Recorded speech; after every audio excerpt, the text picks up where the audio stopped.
Jon was going to die. Not in the way all mortals died, in the fullness of time, but in the next few moments. He was sure of this. His death faced him in the form of a tall being with blue-white skin, long white hair, and frozen blue eyes.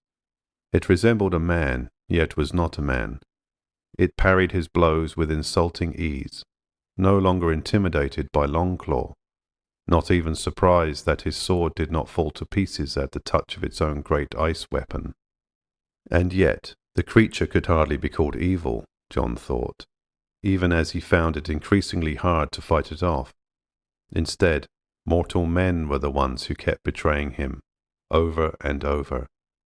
He'd not expected this treachery either, though he should have, after his own brothers of the Night's Watch had cut him down. Truly, though, this predicament was his own fault. He'd argued with Sansa against sending the Knights of the Vale back to their home. He'd protested that even if they could not trust Lord Baelish, surely Lord Royce would not betray them. Well, he'd been proven wrong. Again, the great ice weapon came down once more, faster this time, and Jon barely managed to deflect it, making the quick movement at great cost to his ribs, which were a burning mass of agony on his right side. He knew he should attend to the fight, but to what end? Even if he defeated the White Walker, who was currently, Jon suspected, holding back from dispatching him, he was surrounded by a mass of whites who would butcher him as soon as they were given leave. The fight was eerily silent. The White Walker made not a sound as it swung and thrust, while Jon tried to suppress his own grunts and gasps, though it was hard. Every breath brought agony from his ribs, and a cut on his forehead was dripping blood into his eye. The whites were frozen in place, with only the occasional twitch to show that they were not lifeless. Jon could not bear to think that most of the whites were his own men, tricked and betrayed, abandoned by those who had been their allies, now imprisoned in an obscene mummery of life, forced to serve the Night's King until they fell to pieces. Jon tried to remember how he'd arrived here, fighting White Walkers and whites on the wrong side of the wall. The first strange occurrence was the trickling of people in ones and twos, begging for refuge in Winterfell, all with similar stories. Hamlets south of the wall were emptying, half their population disappearing during the night, only to come back, dead alive, to prey on the living. Jon had decided, such a fool. He chided himself now, to take some men and investigate. Lord Baelish was leaving for the Vale at the same time, to inform Lord Arryn of their victory over Ramsay Bolton and the destruction of his house.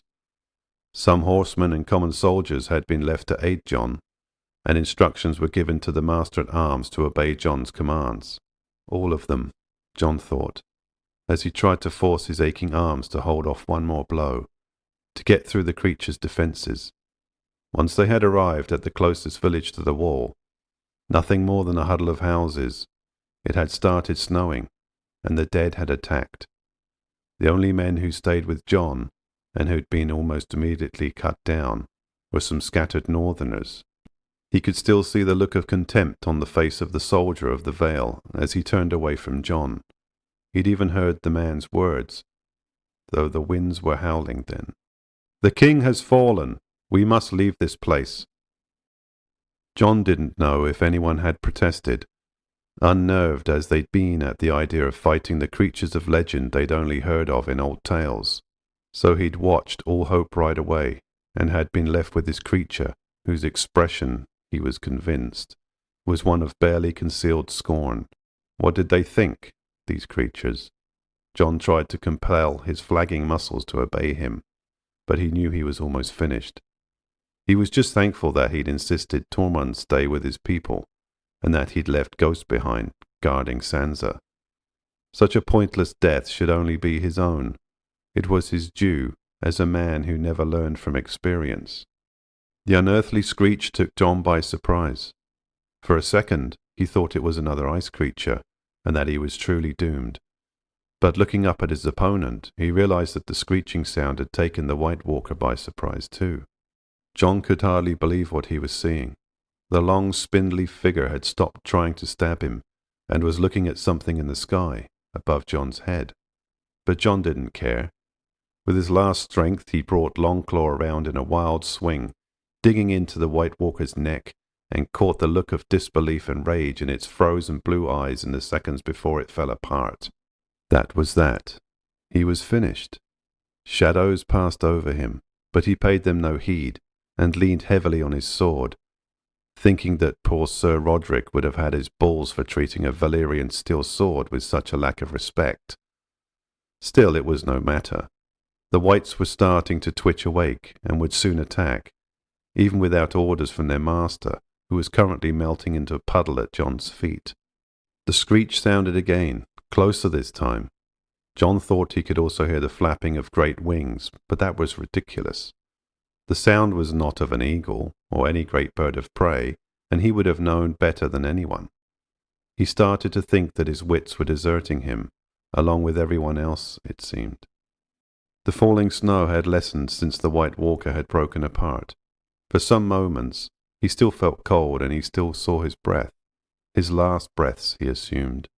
Yet, to add to the strangeness of that day, he could feel himself getting warmer. What was happening? Was this the snow sickness?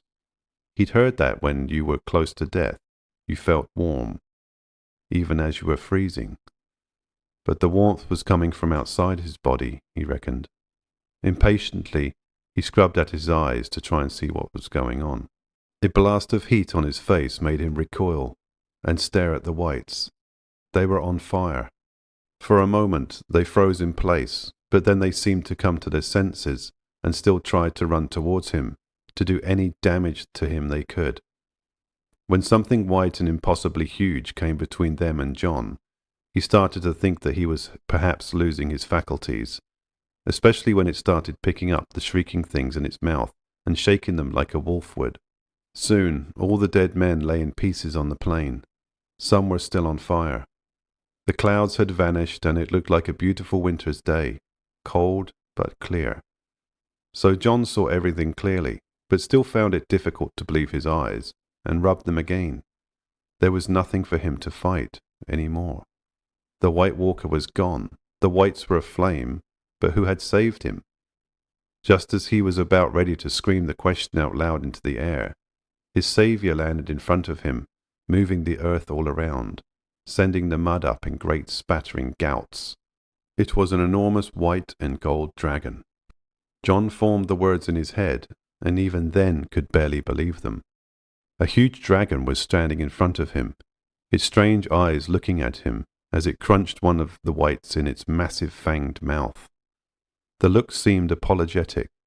Not that Jon was about to object. Something that size, with fangs that sharp, could eat what it liked. Actually, the dragon wasn't really standing, more like crouching, he thought.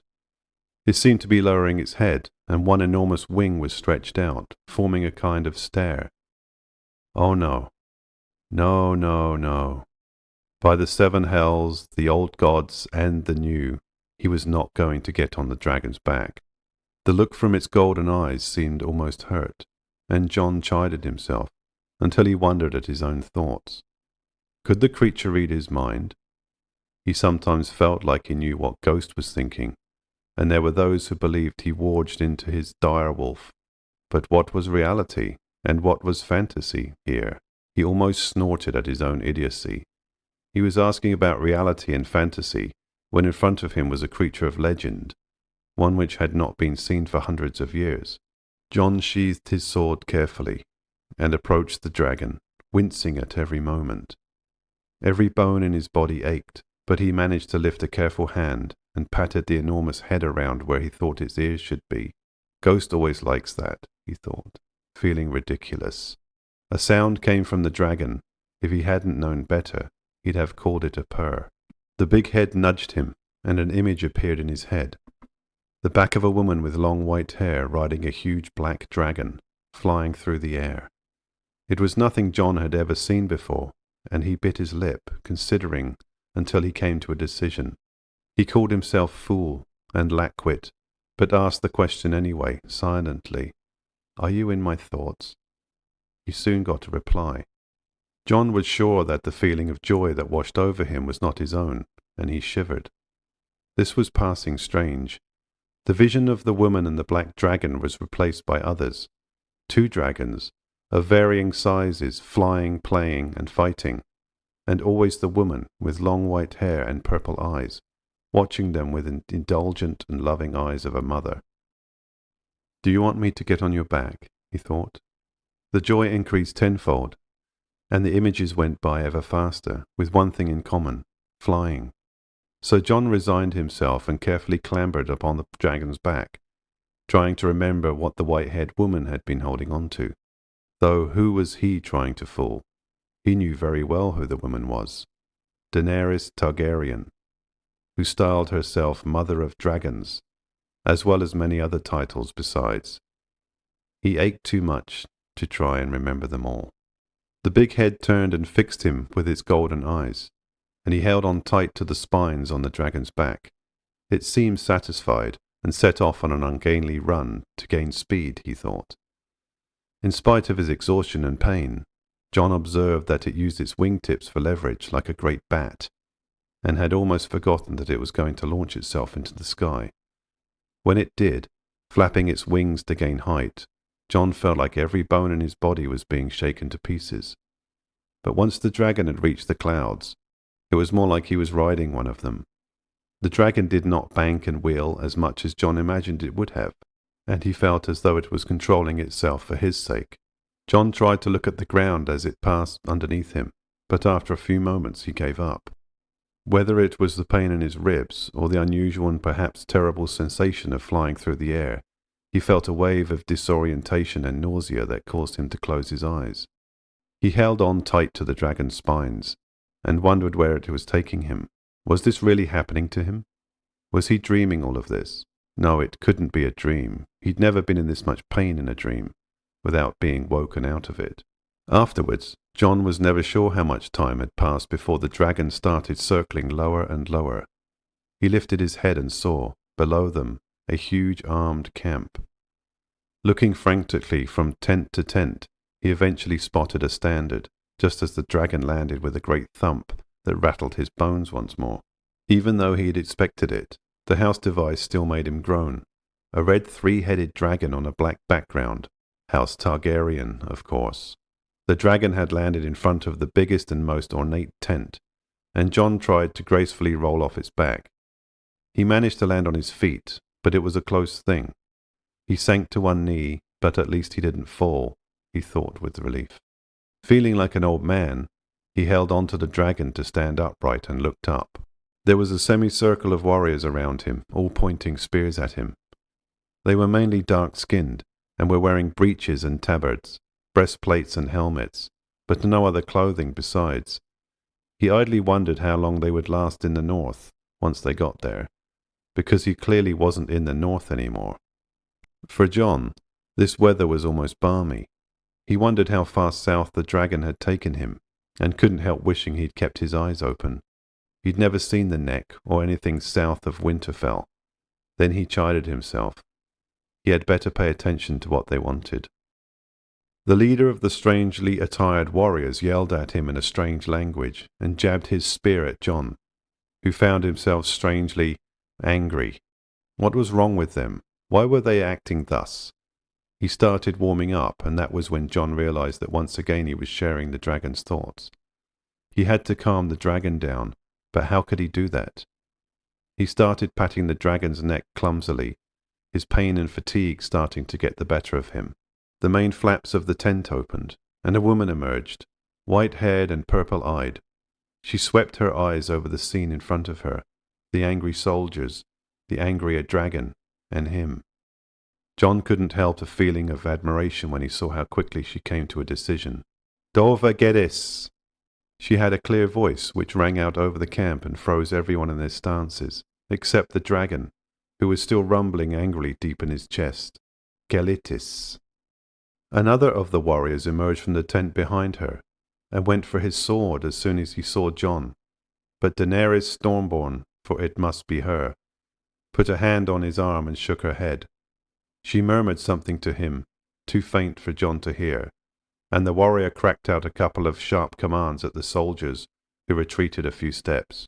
The tent flaps opened again, and this time emerged a tall young woman and a short man, a very short man. Jon could hardly believe his eyes. Tyrion Lannister? The only Lannister who'd ever had time for him gave him what he could charitably describe as a smirk. Well, if it isn't Jon Snow. Daenerys folded her arms and raised an eyebrow. So this is the famous Jon Snow, the king in the north? Tell me, Jon Snow, what have you done to my dragon?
Daenerys Targaryen looked very much like Jon had expected.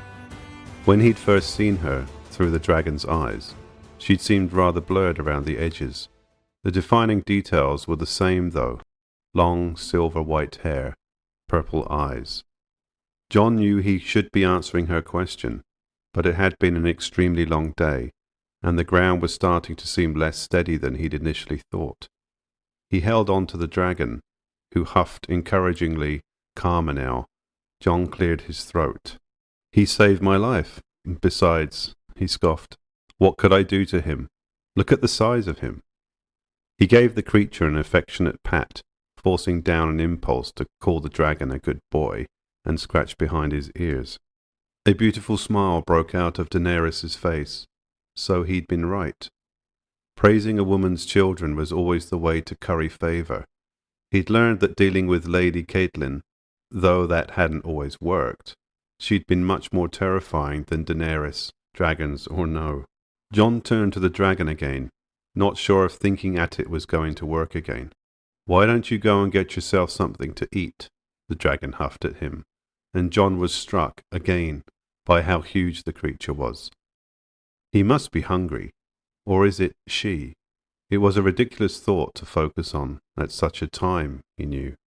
Tyrion shrugged. Opinions remain divided.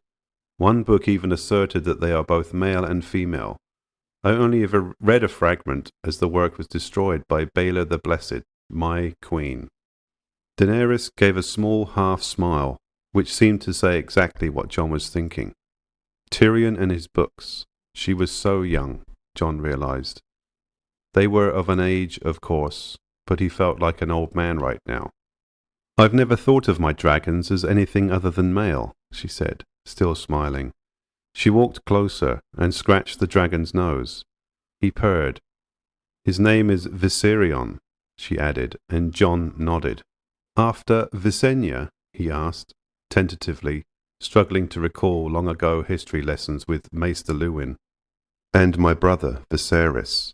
Viserion butted Jon in the side gently for a dragon. Jon almost lost his footing, and turned around with an agility Jon hadn't expected in such a huge creature. He ran a few steps and then launched himself into the air. Jon staggered again, and the pain in his ribs and other wounds washed over him like an enormous wave. He was sure he'd have fallen if someone hadn't appeared at his side and supported him. He looked up into a frowning face. I am Grey Worm of the Unsullied. If you try to hurt my queen, I will kill you. Oh, don't mind him, Tyrion added. That's just his way of saying hello. Is that the way he said hello to you? Jon asked, trying hard to pretend he wasn't in agony. They were walking carefully towards the queen's tent. Jon wasn't sure if he was being treated like a guest or a prisoner. All he knew was that he needed to sit down, at least for a few minutes. Do you know, I can't remember. I must admit we were in Marine at the time. Terribly distracting place, Marine. Tyrion turned to the tall woman who accompanied them. Missandei, my dear, could you ask one of the Unsullied to fetch the maester? Lord Snow, I beg pardon. His Grace needs his skills. Missandei glanced at Daenerys, who nodded, and she left the tent for a few seconds. Then, what Tyrion said sunk in.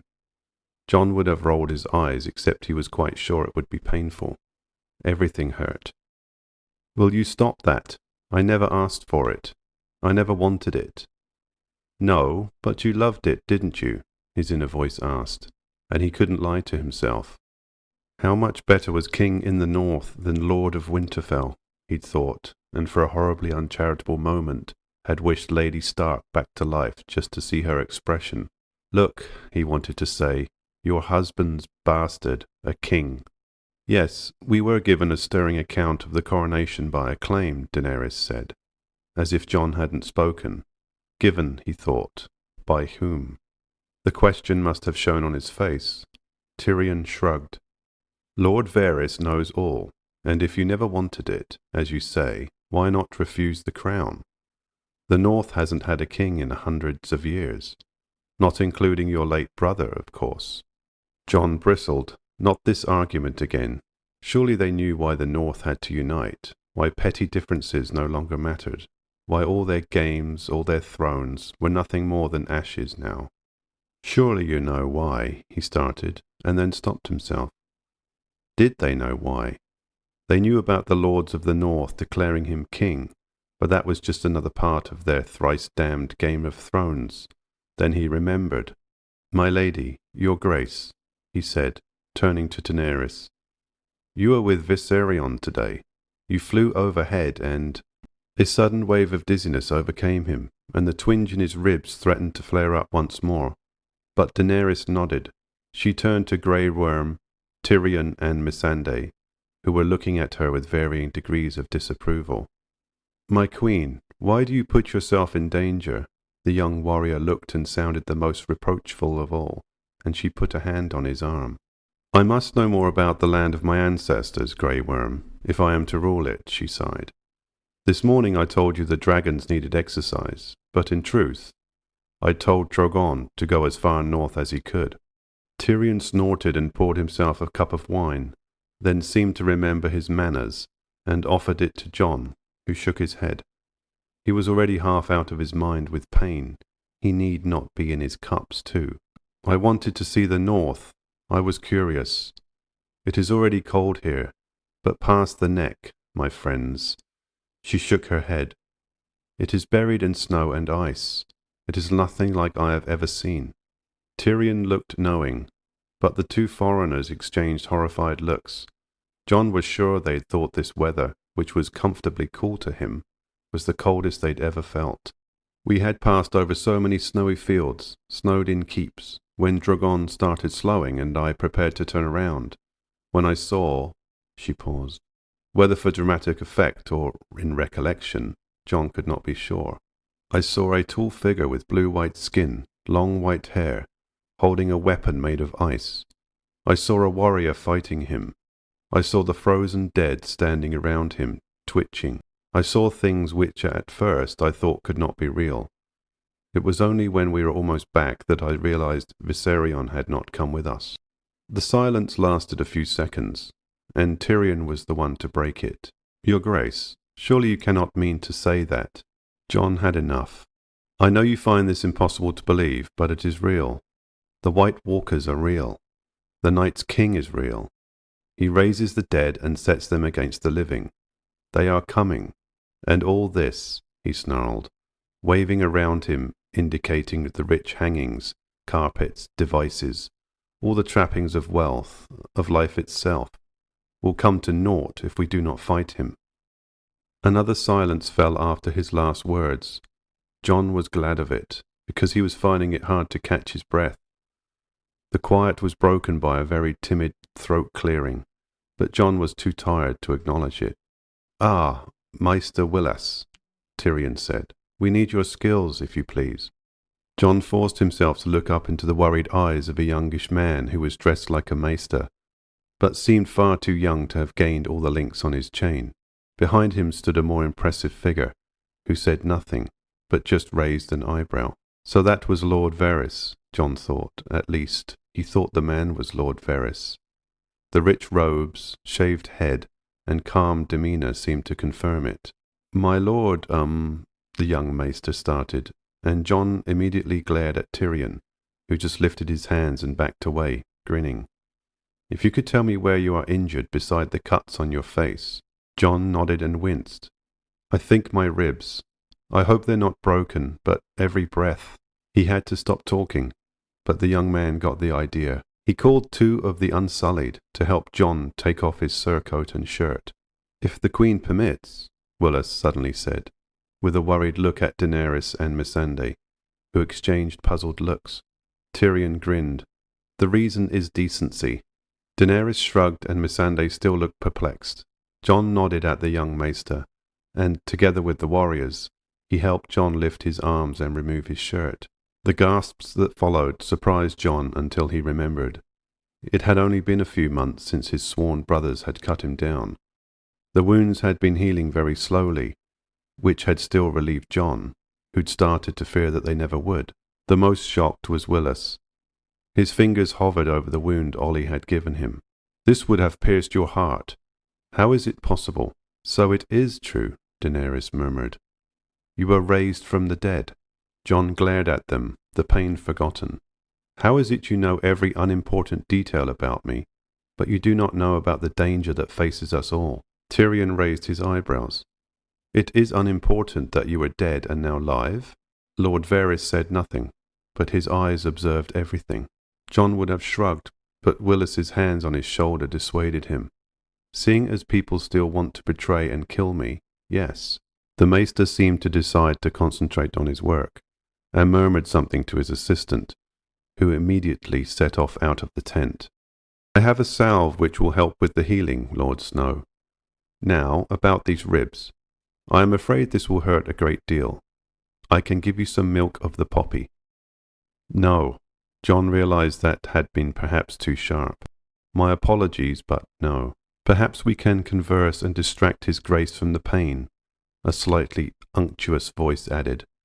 John shivered involuntarily. Varys managed to be terrifying without a sword. There was a sardonic half-smile on Daenerys' face. "Perhaps," she said. "Are you my enemy, Jon Snow?" Silence fell in the tent. John, who could see Varys' expression clearly, noted the quickly suppressed eye-roll. He understood. This wasn't the type of thing which would have been part of playing the game in King's Landing. He was also relieved. He no more knew how to play this game than he knew how to dance a jig. "I'm not sure, Your Grace.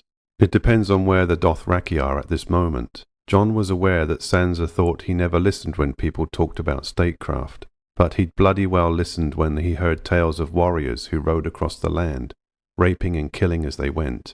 Daenerys smiled. "We sailed into Old Town when the Ironborn were attacking. After we dealt with them, I sent the Dothraki to Pike to support Yara Greyjoy's claim to the Salt Throne. I may be young, Jon Snow, but I'm not a complete fool. But now that I've heard we will be facing an army of the dead, I am thinking that perhaps I should have kept them here." John shook his head. He was trying hard not to think of Old Town and the Citadel, Sam and Gilly. "I'm sorry, Sam," he thought, "but it cannot be helped. No more distractions." Maester Willis was probing and pressing, feeling his side, and John had almost forgotten what it was like to breathe without pain. At one point, the young man pressed his ear to John's side. He then seemed to notice the people in the tent staring at him, and blushed. When there is a crack in the bones, certain sounds can be heard while breathing. He cleared his throat. "But I can hear no evidence of that, Your Grace." Ah, diplomacy, John thought. The young maester made sure to face the both of them when he said that. At an encouraging nod from Daenerys, Willis continued, "You are bruised, inside and out. Perhaps even a muscle is torn or stretched. I will need to bind your chest tightly." John nodded, resigned. He decided to answer the Queen's first question, properly this time. I am not your enemy, Your Grace, no matter what you think of me or my family. Daenerys leaned back, giving him a challenging look. My father killed your grandfather and uncle in the most savage way, I am told. Why should I not fear your family's revenge on mine? Jon sat up straighter, pushing Willis aside. When everyone in King's Landing wanted you dead, Your Grace, my Lord Father was the only one who spoke against it. His words caused a rift between him and the king, and was the beginning of events leading to his death. No, his murder. Lord Varys was looking at him with a hint of respect. Yes, we're not all clod-hopping fools up north, Jon wanted to snarl, then collected himself. Daenerys looked pensive, not at all surprised. What was her game? What did she want? A slight sound to his right made him look into Willis's worried face. Jon gave a nod, indicating he should continue what he had been doing, although massaging a vile-smelling salve into his side was both disgusting and painful. I had been told that Lord Eddard was the most honourable man who ever lived, even if it led to his death. Daenerys spoke with a certain care. Jon decided to take the compliment and nodded, partly mollified.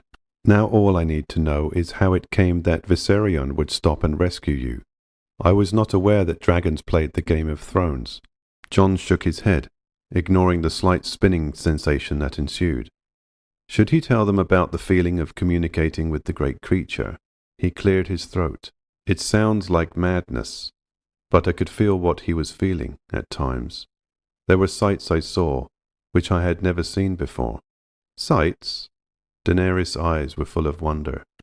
Jon looked at her and lowered his eyes. You, Your Grace, the other dragons, a big black one with red markings, and a green and bronze one, when they were much smaller. The Queen smiled. Viserion also showed me your image, fighting the ice creature. It appears he considers you as another dragon, perhaps a brother. Willis, who'd begun to wrap Jon's chest tightly in bandages, started, sending an elbow into Jon's side. Jon saw stars for a moment, feeling his stomach rise into his mouth. As he stared at the young man, Jon noticed that he'd gone grey. Jon also realized that Lord Varys was looking at both of them with speculative interest. Tyrion narrowed his eyes, but the eunuch spoke first. It appears that young Maester Willis has something he wishes to share with us. Young Maester Willis appeared to want nothing of the sort, Jon thought. He looked terrified, as though he desperately wanted to run from the tent. He cleared his throat nervously. It is nothing, my lords. Simply some mental exercises we are taught in the citadel. A form of training, for the brain. If anything, the others in the tent looked more interested, and Jon could hardly blame them. What maesters were taught, how they were taught, it was a closely guarded secret. It was a mystery to him how Daenerys had even persuaded a maester to come with her. The young man wet his lips, looking hunted. He swallowed. We are encouraged to reinterpret certain historical events, how they might have been changed if one element was lacking. Willis paused, gave Daenerys a nervous glance, and continued. What if Aegon the Conqueror had never left Dragonstone? What if there was no Andal invasion? What if Lyanna Stark died in childbed, and the babe lived? Jon was still caught up in the thought of the 7 kingdoms under the king in the north, with no Targaryens ruling. But Daenerys gasped, and when he looked up, Lord Varys was nodding slowly. Tyrion's smirk had grown. He tried to recall the last few moments. Something about Lyanna Stark and a baby, but that was ridiculous. What of it, Maester? What if Lyanna died in childbed? There was no child. Lord Eddard found his sister dying, and brought her bones back to Winterfell. The only babe he brought back with him was... Jon fell silent. Tyrion's look turned pitying. No, it could not be. This was beyond belief. He was Lord Eddard's son. He was. Simply because a dragon chose to save him was not enough proof, not when he compared it to his entire life, lived as the bastard son of Lord Eddard Stark. I am Lord Eddard's son. I am. All my life. Jon spluttered to a halt. Did he ever tell you who your mother was, Jon? Tyrion sounded gentler than before. Jon tried to catch his breath, to marshal his thoughts. What was happening? This was madness. He knew who he was. Lord Eddard. He said he would tell me about her the last time we met. He said we would meet again, and he would tell me about my mother. That day seemed so long ago. John could barely remember Lord Eddard's expression. I never saw him again. John sat down heavily, hardly even aware that he'd stood up in protest. His thoughts were whirling in his head, and he couldn't fix on one thing. All he could do was sift through memories in his head, trying to find one in which Lord Eddard had called him his son. John could not find a single one, not once. Was it even possible? Could he have spent his entire life believing in something that had never been confirmed outright by the man who he'd loved as his father? So, what was he now? What did that make him? John groaned inwardly. His whole life was a lie. John tried to deny it, to himself, but it was growing ever more difficult. Others had called him Lord Eddard's bastard, Ned Stark's base-born son, but never the man himself. He remembered their last conversation again. You may not have my name, but you have my blood. Why had he never asked what that meant? Now it all became clear. Why he'd been brought up at Winterfell, where no lord brought his bastard to his own home, to be raised alongside his true-born sons and daughters. Why he'd been barred from the high table when royalty came to visit. Why he could not go south with the rest of the family. I don't understand, John whispered, horrified at how broken his voice sounded. Why did he never tell me? He looked up when a cup of wine was pushed into his hand. Tyrion was standing in front of him, and for once, the expression on his face was not sardonic. Ned Stark knew that the only way to keep you safe was to lie to you, I believe. Tyrion settled down next to John, as well as everyone else. Turns out the Honourable Lord Stark was honourable, after all. But John still couldn't accept it. All his life he'd lived with Lady Catelyn's hatred, with the contempt of everyone else. John, you never heard King Robert talking about Targaryens. You never heard his words when he was presented with Prince Rhaegar's other children. John looked around him and realized that he, Lord Varys, Tyrion and Daenerys were the only ones still left in the tent. He studied the Queen's face, his aunt. If he believed the madness that had been revealed here, there was a tightness in her expression caused by the mention of Rhaenys and Aegon, massacred by the men in Tywin Lannister's employ. He knew that those killings were the first time Lord Eddard had walked away from King Robert. So, John, it appears I have a nephew, one who is older than me. Daenerys was smiling, suddenly, and he tried to see if her smile was sincere. But he'd never been good at reading faces, especially women. If we are to believe that, then you are the true heir to the Iron Throne. John knew his eyes widened, and he was sure his expression changed if Tyrion sniggers meant anything.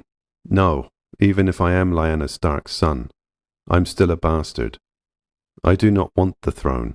I do not want any throne. I am not your rival, your grace. Tyrion opened his mouth to speak, and John aimed a blistering glare in his direction. He didn't want to hear it. He didn't want to hear what he was sure Tyrion had already thought of, namely, that the Kingsguard, Sir Arthur Dayne, Lord Commander Hightower, would not be guarding Prince Rhaegar's mistress and their bastard in Dorne, if their lord was being massacred at the Trident. John stood up, his ribs twinging, but not with the agony he'd felt before, so the maester was skilled after all. He knew he should still be reeling from what he'd learned, but he did not have the luxury to wallow in his horror, and it was horror. All his life he'd been told he was the son of the most honourable man in the Seven Kingdoms. To find out that instead he was the result of a union that had torn the lands apart, leading to terrible wars and countless deaths, that was hard. But his own pain was not important. It seems you are still most fortunate in your father, Lord Snow. Tyrion seemed to have finally realized that John did not appreciate what he considered empty titles.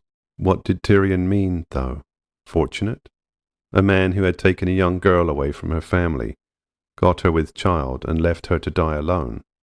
He'd been told stories of Rhaegar the abductor his entire life, and even if he hadn't, The statue of Lyanna in the crypt would be an eternal reproach of her fate. His mother, Lyanna. The thought hit him like a rock. He knew who his mother was. I have learned, John, that my brother Rhaegar was not the evil man he was thought to be by many. Daenerys' voice was gentle. Lord Varys, who had kept silent till now, moved out of the shadows of the tent. Your Grace, he said, indicating John. I knew your father, the prince. One day, when we have more time, I will tell you of the Rhaegar I knew. He was a good man, a gentleman. Unfortunately, a man controlled for most of his life by thoughts of a prophecy which he came obsessed. As for the Lady Lyanna, indications were that she did not want the match with Robert Baratheon, which had been planned for her. John shook his head. He was trying to take all this in, but it was too much. He needed time. He needed rest, and he needed his home. But one thing he had to clarify before he left, if they let him leave. I need to make one thing clear, Your Grace. Daenerys inclined her head, looking every inch the queen. And she could be, queen of the world, for all he cared. Except for one part of it. The North will never again bow to the Iron Throne.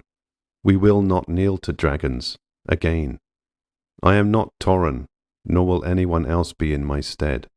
Tyrion's lips were twitching with a suppressed smile, and even Daenerys' eyes crinkled. Jon sighed. Yes, I do realize that I am apparently a Targaryen, but I am also a Stark.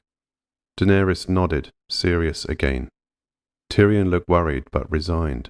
So, the same arrangement as with Yara Greyjoy and Pike? Daenerys quirked an eyebrow at Tyrion. Wasn't it your father who said that you could never hope to conquer the North, Lord Tyrion? Not without a loyal warden to hold it for you? Tyrion nodded, reluctantly. Daenerys approached Jon and held out her arm. He couldn't help a grin as he clasped it, and she smiled at him. You will have to marry, of course, Jon. Tyrion couldn't help himself, it seemed. The look of horror on Jon's face must have been clear, because Daenerys burst into giggles, seeming, once again, so very young. Not me, of course. The feeling of relief that washed over him was blissful, but Jon was suddenly worried that it was also insulting. It's just that, being my aunt, you see. Tyrion nodded. Besides, marrying a Targaryen will not help you hold on to the North. Have you thought of how you are going to deal with the Northern Lords, once they find out whose son you are? Or are you going to keep it a secret? Daenerys chimed in. Jon shook his head. No more secrets. Anyway, I'm starting to suspect that Lord Baelish already knows. Certain things he said, to Sansa, about the place of my birth. Jon paused, rubbing his eyebrow. A motherless bastard, born in the south, he was, according to Lord Baelish. Well, they would see about that. And as his plan to kill me was unsuccessful, he will try to destroy me in other ways. So, you are convinced that this was Littlefinger's plan, to have you set upon by White Walkers? Jon thought about it. At first I blamed Lord Royce, but what would it benefit him to have me disappear? No, this stinks of Littlefinger, and I will deal with everything, but I must leave now. Daenerys looked wistful. You will not rest here? I beg pardon, my lady, aunt. Jon was tentative, but he needn't have worried. She smiled at him. But I am worried about Winterfell, the soldiers of the Vale, the lords, and Sansa. Lord Varys raised a knowing eyebrow. You believe she is in league with Littlefinger? No. Jon spoke louder than he'd intended, and his ribs gave a warning twinge. Daenerys covered her mouth, and Tyrion's lips were twitching. What was wrong with them? This was no jape. Of course not. She believes herself to be my half-sister. She would never betray me. Even as he spoke, he doubted his own words. He would never tell anyone, though, especially not virtual strangers. Speaking of Sansa, Tyrion said, clearly trying to change the subject, I have this for her. He handed Jon a cylinder, obviously containing a scroll, and continued, I have a written declaration which should be enough to dissolve our marriage, such as it was. Jon felt a wave of gratitude wash over him, though he wasn't sure why. How did Sansa's marriage concern him? Thank you, my lord. But what about the High Septon, the Faith? Will they accept this? Lord Varys and Tyrion exchanged a look. Much has changed in King's Landing since Lady Sansa was last there, your grace. The eunuch was addressing him, Jon realized, and he tried to nod in the way he imagined a king did. Daenerys chimed in. Let us worry about the city, Jon. You are needed in the north. It is yours. They stared into each other's eyes, and on impulse he held out his hand. She clasped it, and rewarded him with a dazzling smile. Sansa would call him a fool and say he'd been captivated by her fine eyes and womanly curves, but he believed in her sincerity. She smiled again, as a thought seemed to come to her. I would offer you some of my best horses to get you back to Winterfell, but I believe there is a better solution. The now familiar screech sounded in the air above the tent, and Jon couldn't hold back a groan. Why, nephew, Daenerys had a twinkle in her eyes. Poor Viserion wants nothing more than to take you wherever you want to go. I am very grateful, Jon assured her, yet I believe my bones will never be the same again. They all walked out of the tent, and sure enough, the white dragon was waiting outside. As soon as the dragon saw Jon, it rear-upped and screeched. In joy, not in anger. How Jon knew this he couldn't explain, only that a feeling of happiness washed over him at the same time. Daenerys approached Viserion, and he put his great head down for her to stroke. Her eyes were shiny when she turned back to Jon, but her voice remained calm. Until we meet again, Jon Snow, I vow that once I have gained the Iron Throne, and have swept away those who usurped our family, I will join you in your war against the Night's King. Jon inclined his head, unable to suppress a wish that she would join him now, rather than later. Yet he remembered what he had learned about Daenerys and Viserys Targaryen, all their lives being told that the Iron Throne was theirs by right. He'd expected too much if he thought Daenerys would abandon it now that she was so close. Missandei approached the queen with a leather bag, and Daenerys accepted it with a smile, turning and offering it to Jon. A gift, nephew. Open it once you're at Winterfell. You will understand. Jon accepted it and slung it around his chest. It was easier to get on the dragon's back the second time, and he settled comfortably, holding onto the spines. Viserion ran the length of a tourney field and launched himself into the air, rising with great strokes of his enormous wings. It was still dark, though Jon could see glimmers of light in the east as the dragon climbed higher. Jon was not going to close his eyes this time. He was determined to see what he could during this journey. He would also use the time to plan his next moves. He was a king now, by right as well as by acclaim. It was time he started acting like one.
Even if he lived as long as Maester Aemon, Jon knew he would never forget his first conscious flight over the kingdoms.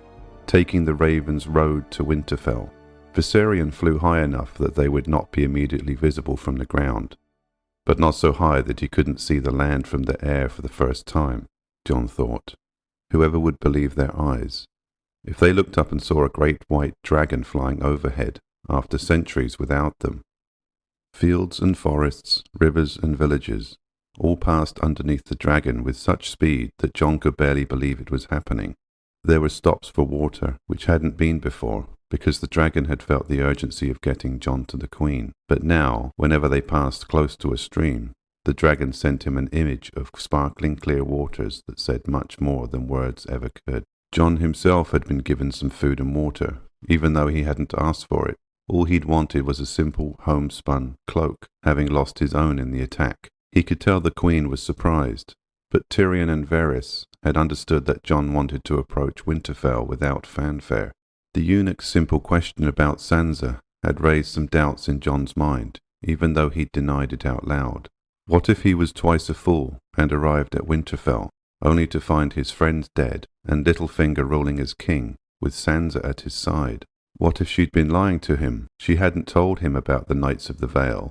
The difference between them saving his life and arriving too late was such a stroke of luck. Jon could hardly even believe it had happened, even though it had happened to him. Once again he heard Melisandre calling him, the prince that was promised, but he pushed it out of his mind. Sansa had no way of knowing that he'd still be alive once Baelish and the Vale got to Winterfell. Did she even care whether he lived or died? Jon shook his head, amazed at his own idiocy.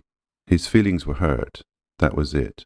He had done everything for Sansa, he thought. He'd won back her home, almost dying in the process. A nasty voice sounded in his head, reminding him that he'd been richly rewarded for it. Oh really, he thought. A king with no castle. Wasn't that what he was? A sacrificial king who'd almost certainly die in the war for the Dawn. Jon realized that part of his irritation was almost certainly caused by a full bladder, and once he'd dealt with that problem, decided he would put everything else behind him. This included any thoughts of his true lineage, which needed to be saved for when he wasn't riding a creature which could hear his thoughts. Viserion might not understand the human obsession with doubts and questions.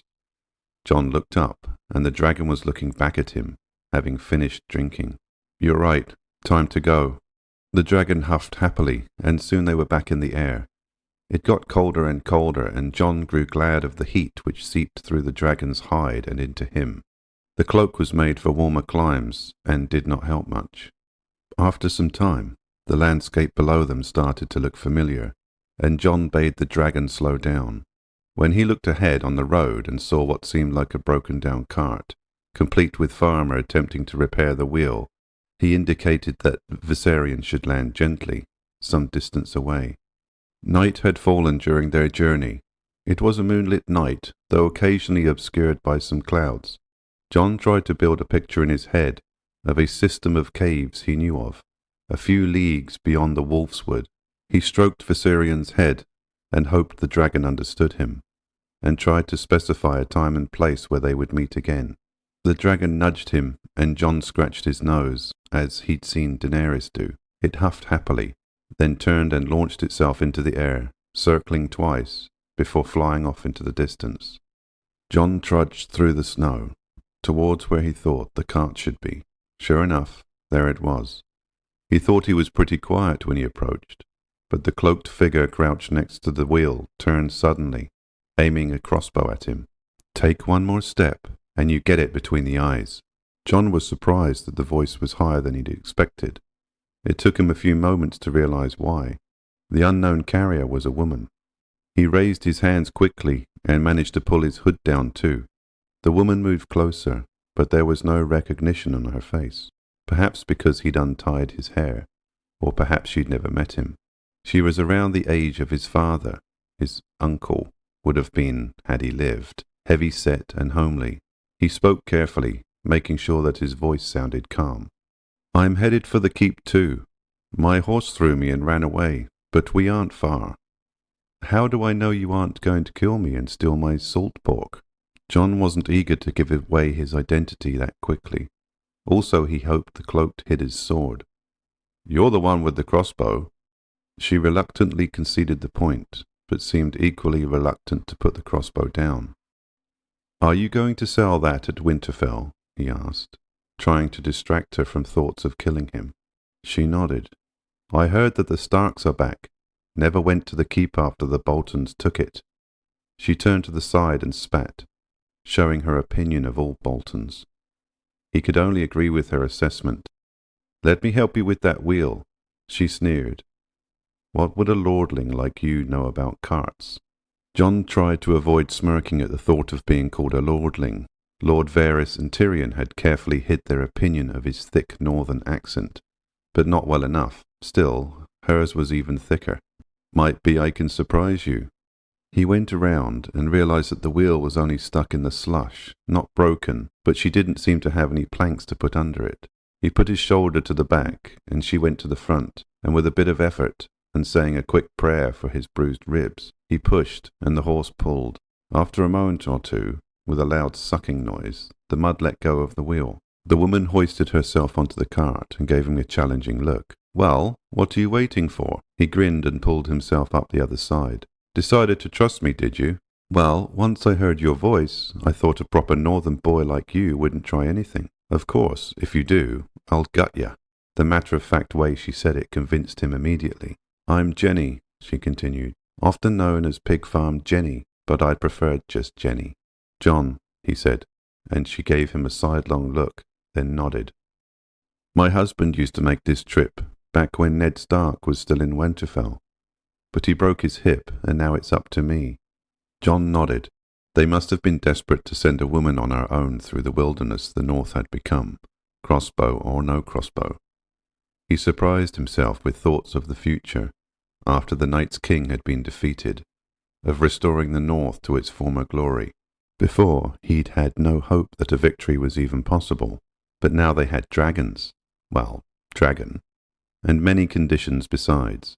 If they managed to deal with Littlefinger, if the lords of the North even accepted a Targaryen as king. "You don't say much, Jon." He was shaken out of his thoughts and blinked. He hadn't felt it was wise to consider his apparent heritage while on Viserion's back. Not sure how many thoughts he'd actually shared with the dragon. But now he had to talk to this woman, at least until they got to Winterfell, and he saw the situation there. "Sorry, it's been a strange couple of days." Jon shifted in his seat, trying not to wince.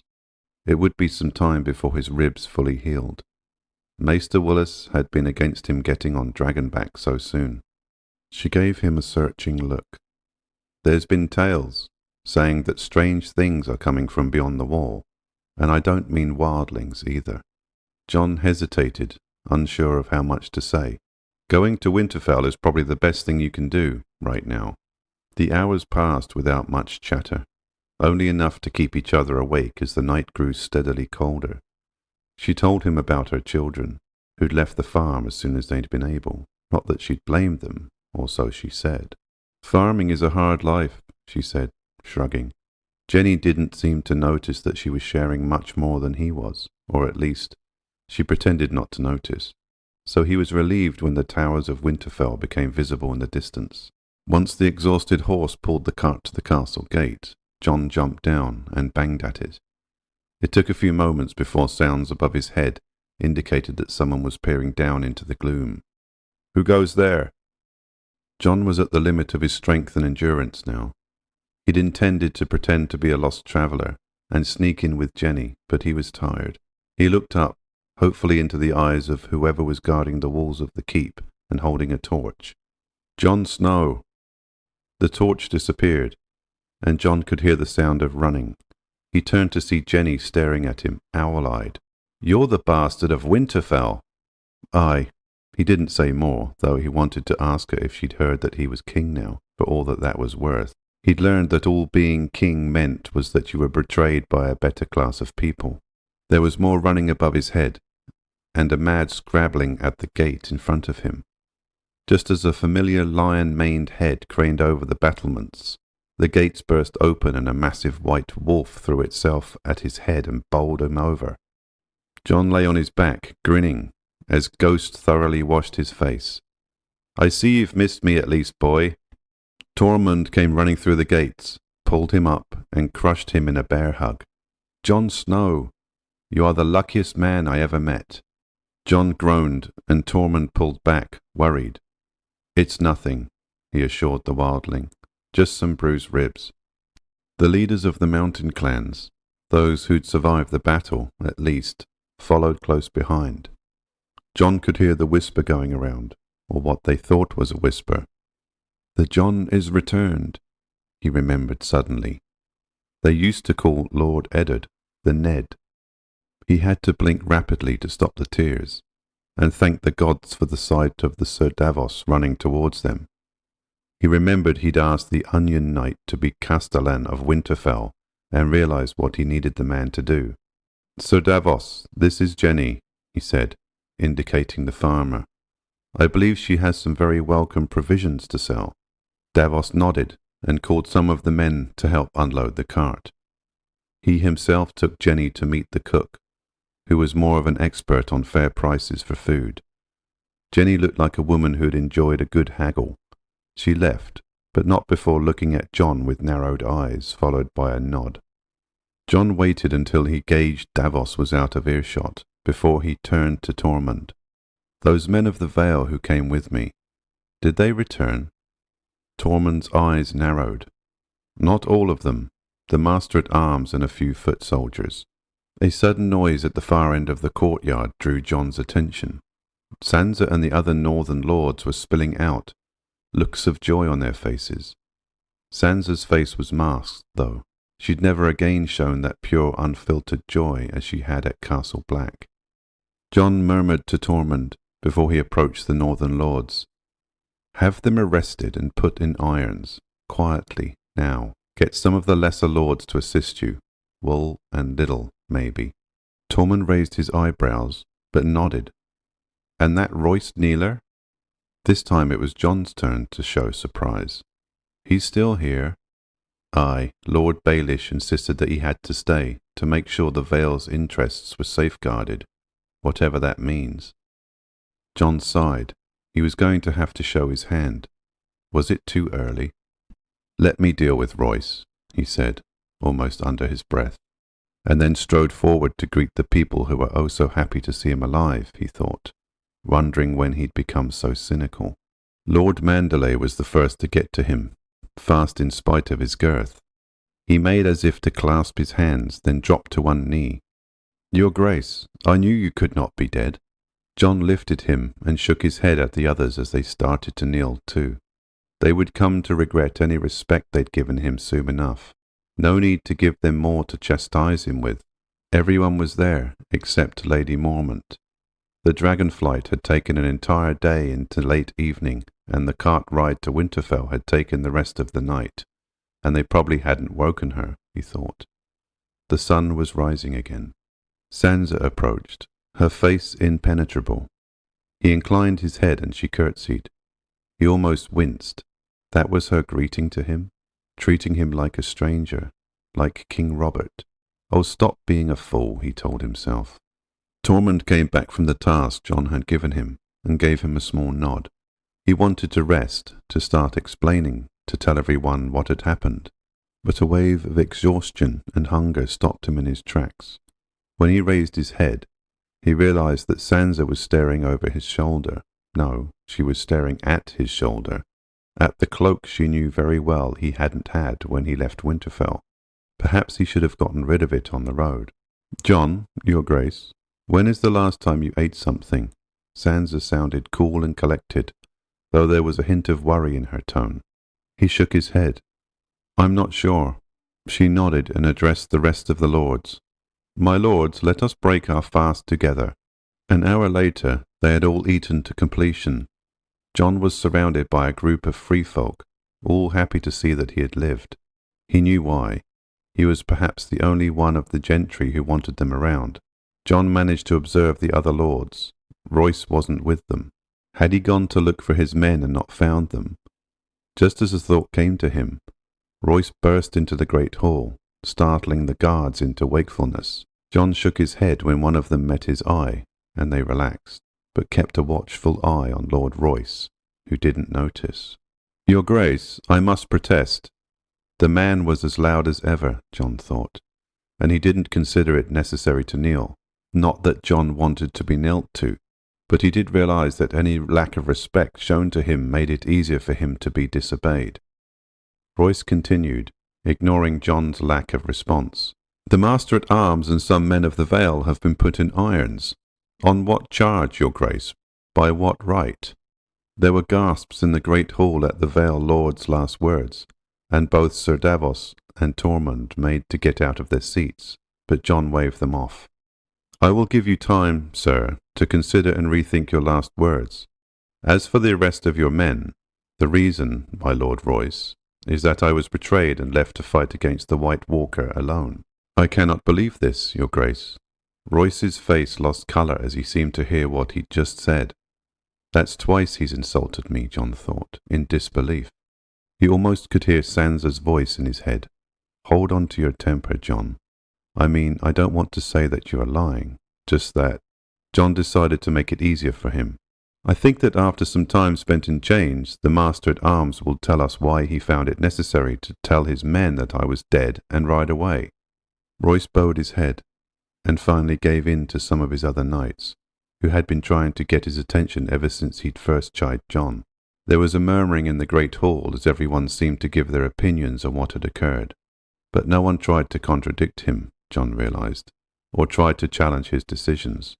It occurred to him the Knights of the Vale had been the last to arrive at the battlefield. They'd had no significant losses, and, even though they'd saved the day, were not much liked or respected by the Northerners. Your Grace, perhaps you need to rest for a while. Jon stared at Sansa in disbelief. She'd always called him Jon before. What was this sudden formality?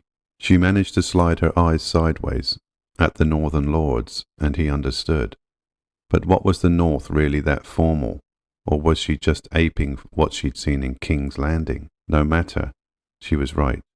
He was exhausted. His ribs were starting to pain him again, and he needed to lie down. Sansa followed him out of the door, and they went to his room in silence. Just before he went in, she put a hand on his arm. When he looked at her face, he was aghast to see tears in her eyes. As his own widened in understanding, he had a few moments, warning before she flung her arms around his shoulders and clutched him desperately. I thought you were dead, Jon. You can't do this to me. We just found each other. I can't lose you too. Hush, hush. He soothed her, stroking her hair. I am well. She sniffled, pulling back, fixing him with a scornful look. Well, you look like death, Jon. We have to kill Littlefinger, do you hear? She was incandescent with rage, and a faint thought in his head mused that she'd never been more beautiful to his eyes. Then he pulled himself together. This was his sister he was lusting over. Well, no, the voice added, not his sister. We will kill him, I swear it, he assured her. He turned to go into his room and then turned back. Sansa, she looked at him expectantly, and he hoped he wasn't blushing. Could you ask someone to help me get my shirt off? With my ribs, I find it hard. She waved to cut him off and nodded, quickly turning away. It was strange, though, he thought. Now she was the one who was blushing. He could only wonder why. When Jon woke, many hours later, he felt strange at first. He wondered when it had become so warm at Castle Black. Then, like a huge fist made of snow and ice, everything came crashing down on him. The last of all was the revelation of who he was. Not a true Stark, but one of the last of the Targaryens. After using the chamber pot, he managed to stagger to the door and asked the guard what time it was.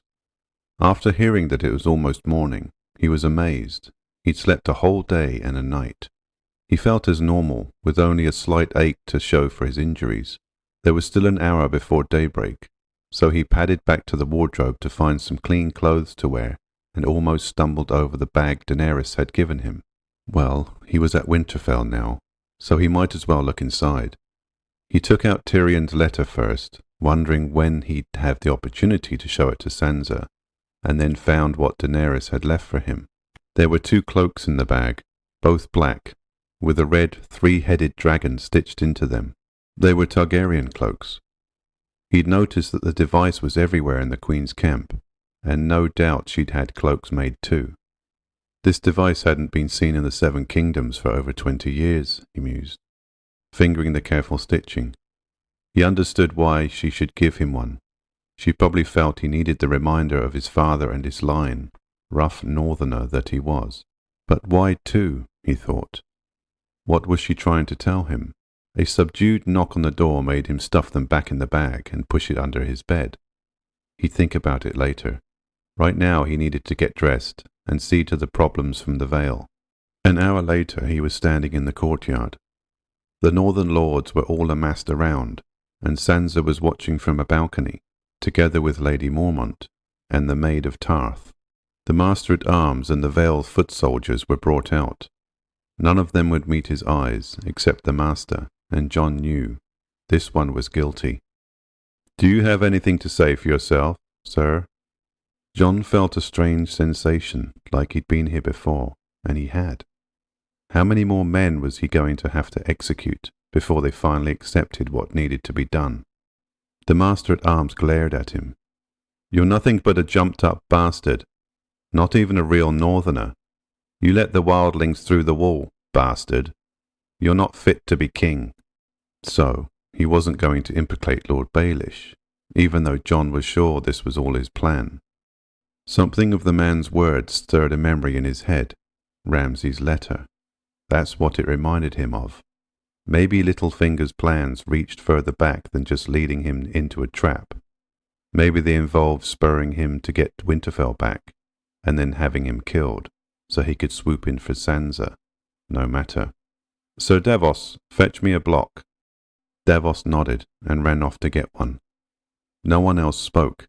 One of the other soldiers was quietly sobbing, but the Master-at-Arms said nothing, just looked at Jon, hatred burning out of his eyes.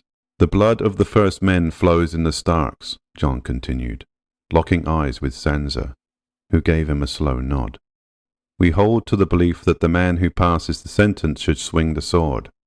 He drew his sword with a flourish, and Sir Davos placed the block in front of the Master-at-Arms, while two of Jon's men pushed him to his knees and then stepped aside. "By the word of Jon of the House Stark, King in the North, I do sentence you to die." Jon brought Longclaw down, and the man's head rolled into the snow. He could see Sansa, Brienne, and Lady Mormont from the corner of his eye, and noticed that neither averted their eyes. The other soldiers from the Vale dropped to their knees, pleading for mercy. In particular, the one who had been crying caught Jon's attention. "Please, your grace, mercy. It was Lord Baelish who convinced him. I swear it was. We could no more disobey him than we could our liege lord. I beg you, mercy, your grace."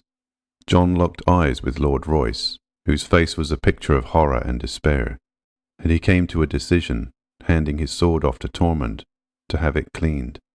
The soldiers almost collapsed in relief, though Jon wasn't sure if they would be as relieved once he pronounced sentence. They couldn't stay here. "You will go to the wall, you will take the black. Believe me, this is mercy, and it is your last chance." Jon turned away, not wanting to see any more. He'd probably pronounced a death sentence anyway, if the White Walkers had really breached it. Lord Royce grabbed his arm, frantic with relief.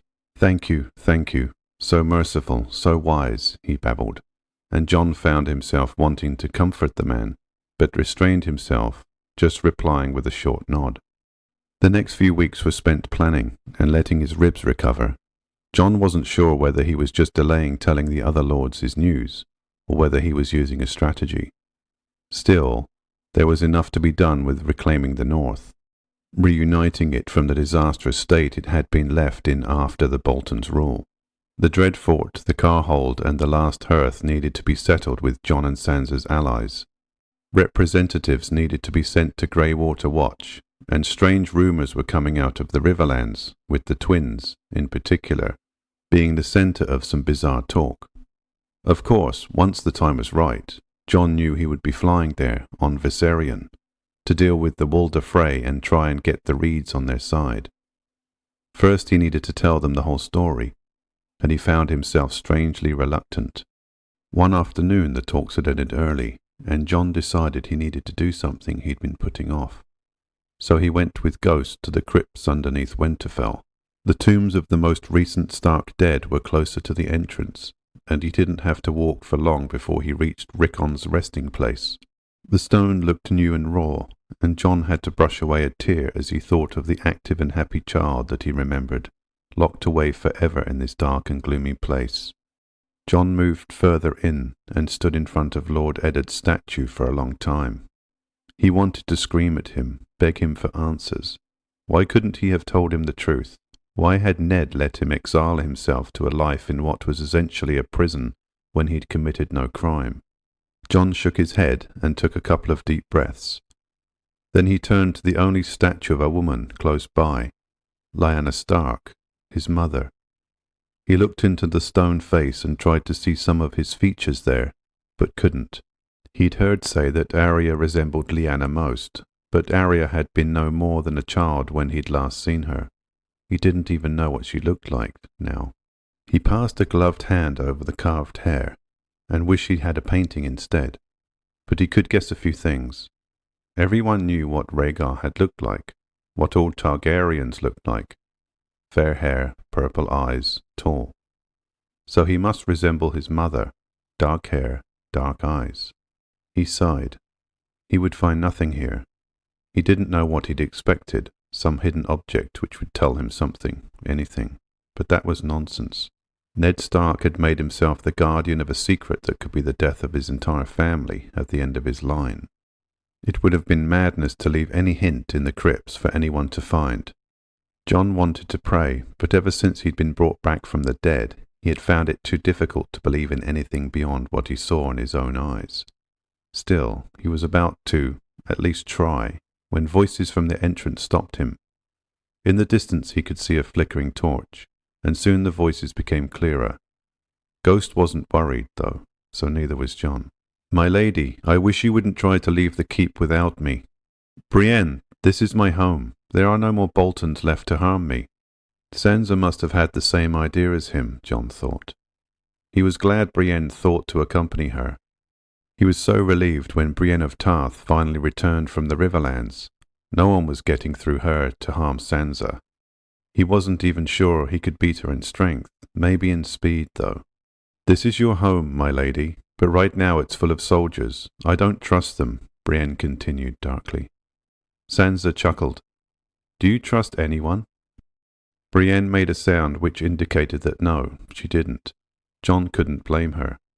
After what had happened to Sansa, after what had happened to Brienne herself, soldiers were terrible gossips, John mused, and the tales of the Maid of Tarth and the Kingslayer had started circulating as soon as she and her squire had ridden through the gates. After what he'd witnessed in Craster's Keep, he wasn't inclined to trust any man either, and he was one. They came closer and Brienne glimpsed him, immediately putting a hand on her sword. Then she recognized him and bowed. "Your Grace." He nodded, and Ghost ran to Sansa, panting happily. She patted his head and smiled, at John too. "I didn't know you were down here, John. I'm sorry. I didn't want to disturb you." John waved this away. "It's no trouble, Sansa. I just wanted to see Rickon's tomb, and I've never seen Lord Eddard's statue." He was glad he'd always spoken formally about the man he thought was his father. It made it easier to avoid lying outright now. Sansa nodded. "Of course you haven't been here in years." She looked at the statue of Lord Eddard and sighed. It doesn't look like father at all. Makes you wonder how close any of these statues are to the real people who inspired them. Take Aunt Lyanna, for example, she said, and John had to bite his lip to avoid a gasp. It was as if she'd read his mind, but she couldn't, could she? No, she couldn't. She hadn't even noticed that he'd frozen in horror, though he was pretty sure that Ghost gave him a curious look. "I mean, Father always said that Arya reminded him of her, but Arya looks nothing like this." John nodded, once again amazed that their thoughts were going in the same direction. But he was sure Sansa wanted to be alone in the crypt, so he said his goodbyes and left, Ghost padding after him. He had his own plans for the rest of the afternoon. It had been clear to John for a while that he needed to introduce Ghost to Viserion, and he was sure he'd been putting this off too. But it had to be done. He didn't want Ghost to attack the dragon and get himself burnt to a crisp.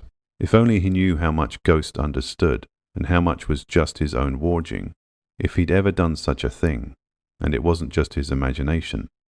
When he went riding that afternoon, he took Tormund with him, both at Sir Davos's insistence that he could not ride without protection, and to share all his new knowledge with the man.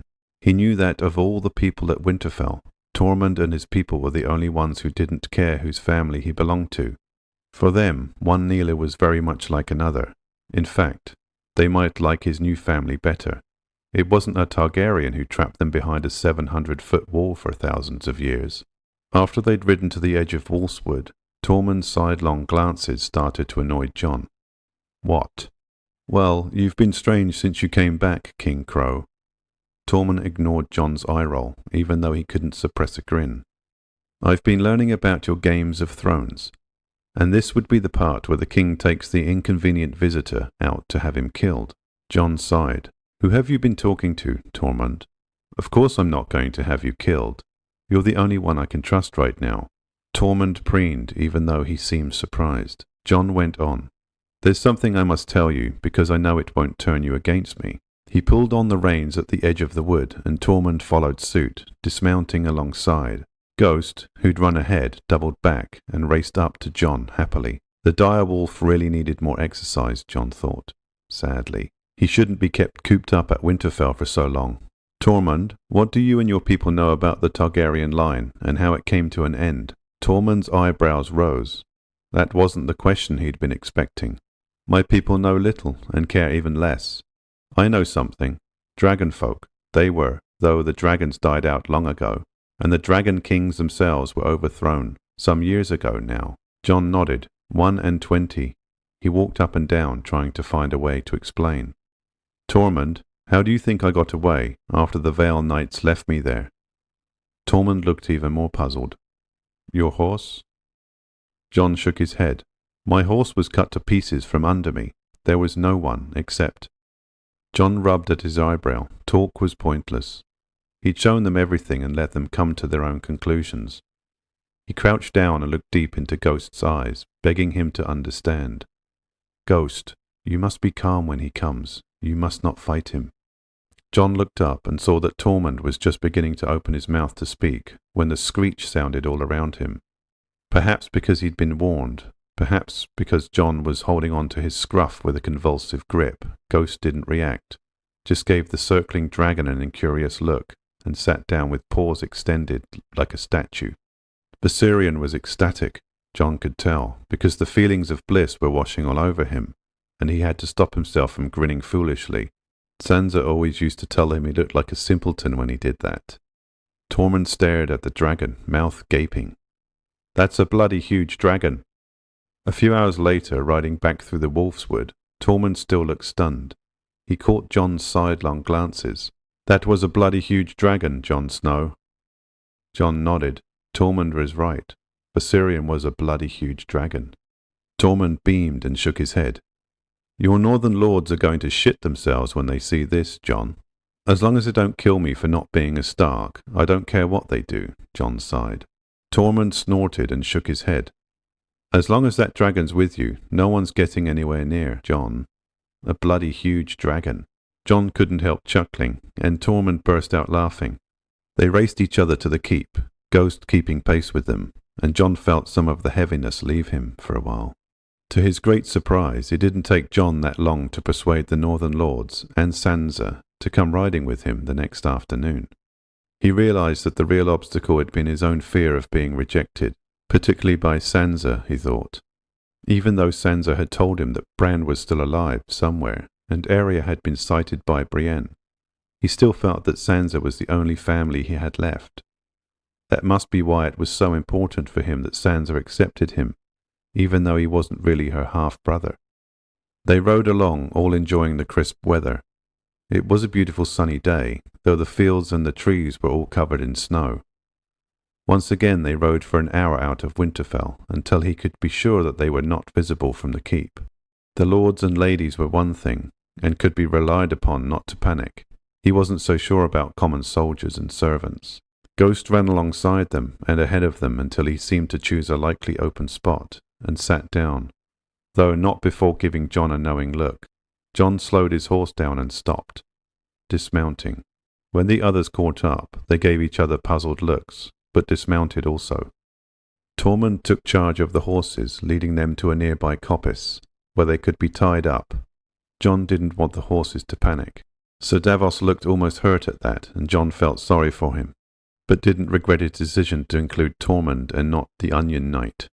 Sansa, likewise, was also puzzled, and Brienne was already starting to finger her lion pommel. He wanted to tell them that they'd spent too long in King's Landing, but thought it better to hold his peace. "My lords and ladies, I must admit I have not been completely honest with you. The ride was a ruse to get away from the keep and the eyes and ears within." But only Lady Mormont spoke her mind.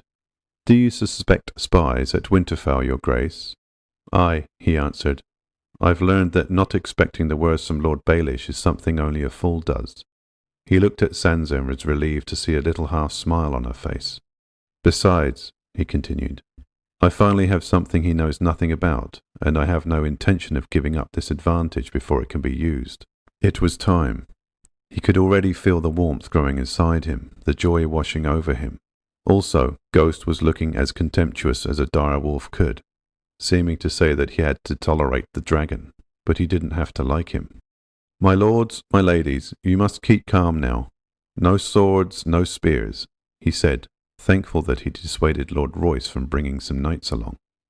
The screech was as loud as ever, but at first the lords did not realize that this was what Jon was preparing them for. It was only when Tormund looked towards the sky, and Brienne looked to see what he was looking at, that the others gazed up, and saw a circling dragon. Viserion seemed to sense the importance of the occasion, or else he was preening. He wheeled and turned, effortlessly, for such a huge creature. He flapped his great wings, sending gusts of wind to tussle Sansa's hair and cause her cloak to billow behind her, and Jon gave the dragon a suspicious look. Finally, Viserion landed with a great thump next to Jon, who patted his great head. The silence was only broken by the bellows-like breathing of the great creature. "That's a dragon," Sir Davos spoke first, his voice shaking. Jon nodded.